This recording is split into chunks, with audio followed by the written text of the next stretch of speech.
आज चाहिँ हामी बाख्रा बेचिदिने यहाँसम्म छिटो उ बाजेर हेरिराख्नु भएको छ है अहिले ढिलो तपाईँ के गर्नु भएको आज हामी बाख्रा बेच्न जान्छौँ ल मम्मीले माया गर्नुभयो मम्मी सुन्नु ढोका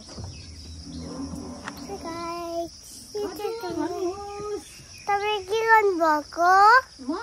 अब मिकीको छुनु मुनु मम्मीको छुनु मुनु बाख्रालाई किन अनि मिकी खालि मोमो मात्रै भन्छ अनि मोमो किन्ने पैसा छैन हामीसँग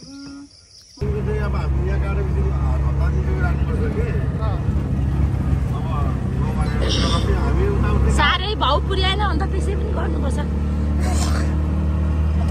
बाजे यो 20 क्रस 25 केजी त छ नि त होइन अन्त नि अनि यसलाई 25 केजी 25,000 भन्नुपर्छ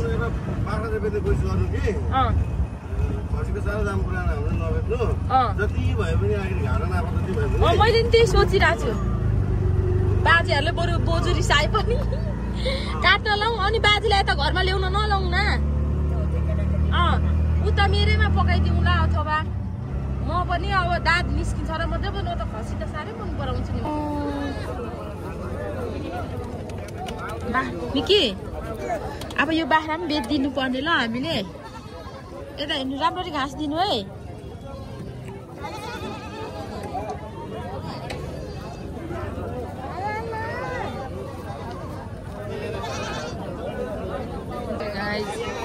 आज फर्स्ट टाइम मैले बाख्रा बेच्न आएको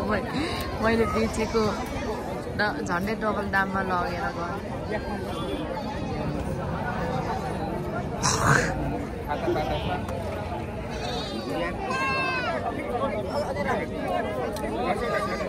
बेच्नु दाइ तपाईँ पनि आउनुभयो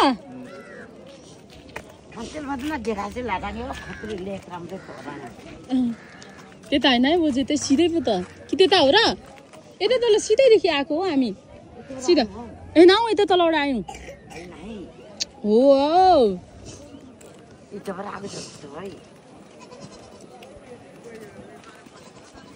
सिधै हो सिधै बाटो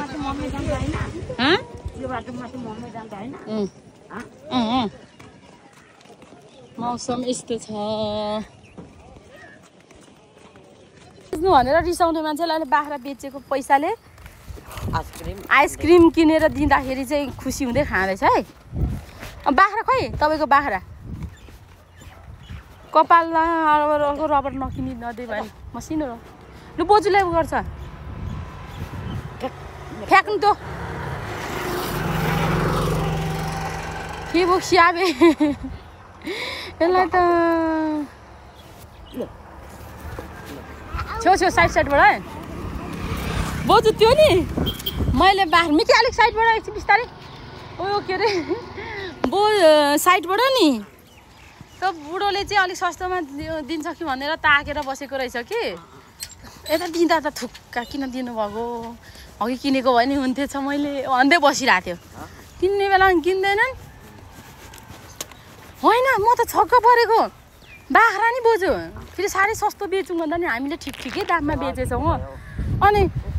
उयो के अरे त्यो हामीसँग बुढाबुढी बसेको थिएनन् तिनीहरूले 65 सयमा 2टा पाठीहरू होइन